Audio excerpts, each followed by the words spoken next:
Want to welcome everyone back to the channel today, where today we're going to be talking about Hugo Ekitike, where it looks like United are monitoring his situation, and we're going to be discussing how André Onana, it looks like he's set to stay at United.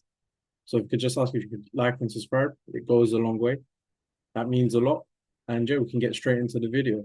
So we've had reports today that from Sky Sports News and a couple of other journalists as well that we're monitoring his situation and that personal terms wouldn't be a problem with Ekitike. So I made a video a couple of days ago where I thought he wasn't going to come, but now with the news about Gyökeres rejecting us and waiting on Arsenal, United now have to turn their attention to another striker, and it looks like it will be Ekitike. I personally thought that we would have never gone in for him because Liverpool looked like they're in for him and Chelsea, but there seems to be some positive suggestions that he could be on his way to us instead. So a bit about him. So just so everyone knows, he is 6'2", similar height to Xerxes. He does play similar style to Xerxes. He is a bit quicker. He is 22 years old. He has scored 22 goals and 12 assists, which is good. But I mean, it is the Bundesliga as well, and that's in all competitions. So he has got space to grow. He has got age on his side. But if I had to put it down to his play style, and from what I've seen, which I'll admit is not too much, but I have seen some, some of his games. So in terms of the play style, think of Xerxes, but a much kind of quicker version of Xerxes. Very, very technical on the ball, good ball carrier, very good dribbler as well. And he likes to get a lot of assists as well, similar to Xerxes, where, he prefers that kind of false nine, number 10 position. So with Gyökeres now rejecting us, we have to look at a different striker, and it looks like Ekitike is a striker that United want to go in for. My personal opinion is, to be honest, with how much Frankfurt will probably want for him, probably 60, 70 million, I don't think it's worth it, if I'm being completely honest. For me, when it comes to strikers, you have to get different profile strikers. Forget Højlund, as I said, he's trash. I've said that in all my videos. He shouldn't be at the club.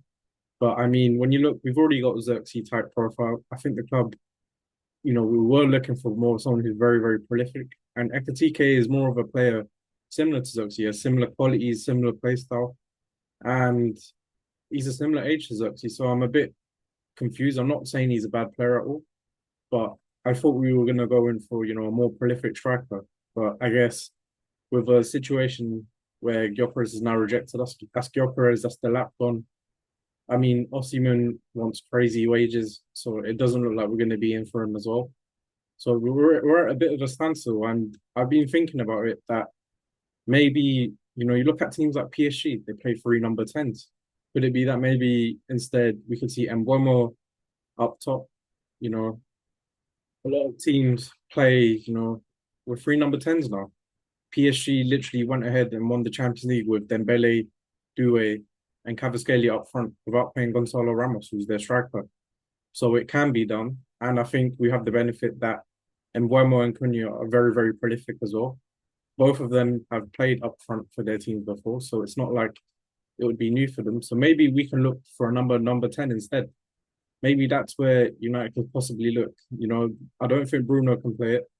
Menu still needs to mold into it. So maybe instead of us risking and going and getting another kind of young striker where in reality we need goals, why don't we just go ahead and get a number 10 with a similar kind of profile to Mbeumo and Cunha maybe, where they will complement each other, and we play with three number 10s up front. There's nothing wrong with it.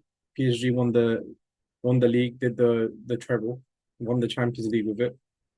There's no reason why United can't look to do it. So I don't know. What do you guys think? Do you think it could be something we can look at? Because we need to be realistic, The striking options are quite dire at the moment. There isn't enough out there. I mean, some people have mentioned Ollie Watkins. I mean, do you guys really think Ollie Watkins is the solution to our problems at United? I understand we need goals, but, Mbeumo, Cunha, these are guys that get goals in the Premier League. And if we added maybe a number 10 like that, I think it could be the same thing. There are a lot more number 10s out there than there are strikers as well. So it's a much easier profile to get. I mean, you can look in the league as well. potentially, you look in the league like Eze or Mbeumo up front. I don't know. You can rotate, and that's the beauty with getting a number 10 who can potentially play up front is that we can literally, be a lot more flexible. We can go out with different lineups, and it means that if one of the players get injured, it means another player can play in the position. And that's what United lack as well, is players being able to play multiple positions. We only have one player at the club, which is Mazarero, who can play, right back, centre back. If you need him even in CDM, I'm sure he could do a job there. Litcher could potentially do it, but I mean, there's not really many players. Obviously, we've got Ahmad there, where he's able to play wing back and, as a number 10 as well. So there's not too many options. And I think, overall, I think there's just not many strikers out there. Unless United are willing to pay high wages, then by all means go ahead and go get Osimhen. He is the only striker in world football other than Gyökeres, you know, that we can go get. That is prolific. He's done it in the Italian league, he's done it in the Turkish league, but he clearly wants certain wages. And maybe because of our having no European football, he might not even want to come to us. So I think, in my personal opinion, it's time we look at a different type of profile. Whether Amorim is going to want that remains to be seen. But in my opinion, I think there's no point getting a young striker again. We've tried it with Hoyland. We have Xerxes, he's pretty young as well. I love Xerxes myself, but again, there's no point getting a similar profile to him. If we needed a striker, it needed to be someone who's very prolific. Otherwise, I think we just go ahead and get a number 10. Or you play Xerxes up front, which I'm fine with because the way Xerxes plays, he likes to play off both number 10s. And with Mbeumo and Cunha both being, the number 10s and wingers that are both, they prefer to score instead of getting assists. So, which Xerxes clearly doesn't mind. So maybe Xerxes could suit this style of play for next season. But in other news today, we also heard about André Onana as well. So Onana is apparently liked by Ruben Amorim, has a good relationship with him.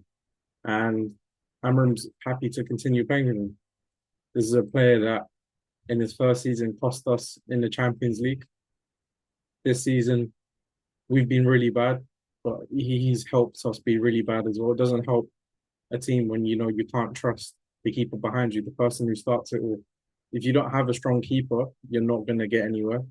And all the momentum that you build in the match is completely undone by his mistakes. And mistakes come by far and far plenty with Onana. He's not, he's not someone who makes a few mistakes, which is okay. He makes a lot of mistakes. And it's like he goes through these stretches where, you think he's going to be okay. You think, he's turning a new leaf.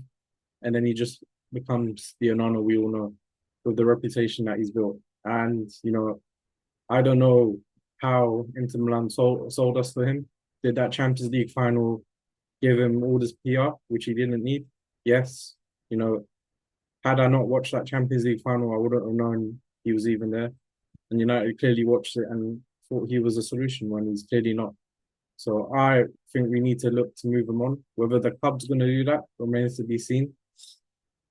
You've seen reports about Emi Martinez potentially being linked to us if Onana decides to leave the club. So in terms of Emi Martinez, me personally, he is similar in the aspect where he has got mistakes in him, but not the same amount of mistakes as Onana has. If you had to tell me I had to pick between Onana and Martinez, I'm picking Martinez. His penalty record is one of the highest in all of Europe. And you've seen what he did at the World Cup. And you know what? He's that one of those players where opposition hates him. He gets in players' heads. And we need a bit of that at United. So we need it. I don't mind having Martinez. If there's other keepers out there, I mean, you saw reports about Chelsea, their talks breaking down with Manyan, the AC Milan keeper, who is a very, very good keeper. And you can get him for 15 to 20 million. But again, with no European football, is he going to want to come to us? I'm not too sure. Could we somehow persuade him with maybe slightly higher wages, even with our new wage structure? I think we could. So maybe take a crack at Manyan. If we can look at Martinez, why can't we look at Manyan? And with us hopefully sending players like Rashford, Sancho, Anthony, I want Hoyland to go, but that remains to be seen. We can raise the funds to get a keeper, and I'm sure we can afford 15, 20 million out of our budget on a keeper, and that of Mannian's quality. So yeah, guys, overall, what do you think? Do you think um Martinez? Do you think Mannion? Is there any other keepers that you guys are looking at that you think, for a cheap price or for a good price we could get him? Or is there someone else, out there? I don't know. But I mean, it's been very, very slow transfer window again. We thought it was gonna pick up, but I guess, the Mbeumo deal, we're still waiting for that. Again, I wouldn't worry about the Mbeumo deal. It's definitely gonna happen. It's probably just a matter of 2, 3 million and just the finer details, which are probably being worked out. He's not going to pick Tottenham over Man United. And the one thing Tottenham would offer is, yes, they would offer Champions League football, but their wage structure, they pay such a low wage. United were going to offer the higher wage and plus for a bigger club.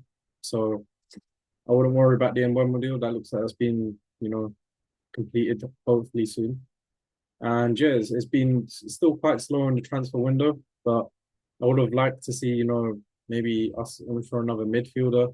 I know we have, you know, no budget essentially, but still just to have the links would be nice because as I said, I think we need to beef up that midfield. Casemiro and Bruno is not good enough, and it is gonna get us killed in the league next season. And there's a reason why when we played those two, we finished where we finished. So yeah, guys, I mean, there's not really much else. It's been a bit of a very slow day today in terms of transfer news, but I'll make sure to, keep up to date with it. And if I see anything when I see it, I'll try to make a video. So again, if you could just please ask if you could just like and subscribe. That goes a long way. And yeah, guys, take care. And hopefully, the transfer window starts accelerating. We start seeing some players at United.